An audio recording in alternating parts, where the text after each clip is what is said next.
Hi guys! Get ready with me! We're going to Bohol countryside today. Is naglagay na ako ng sunblock, so okay na yan. Tapos maglagay ako ng earrings, necklace.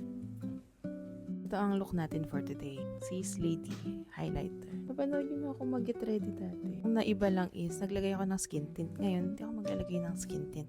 Ang base lang natin is sunblock. Next is blush. Vice Cosmetics. Nagamit ko lang talaga siya sa blush. Hindi ko siya ginagamit sa lips. Pero, pwede rin yata both. Mukha lang siyang sunburn. Yun yung goal. Masyadong defined yung itsura niya. Ano lang naman tayo. Light makeup lang para eyelash. Maganda kita yung false eyelash. Okay, so, di ba mukhang natural? Kita mo yan? Ganyan lang. Revlon Super Lustrous. So, I'm done with my face. Later na lang yung buhok. Okay, so ito na po ang final look. Final outfit look.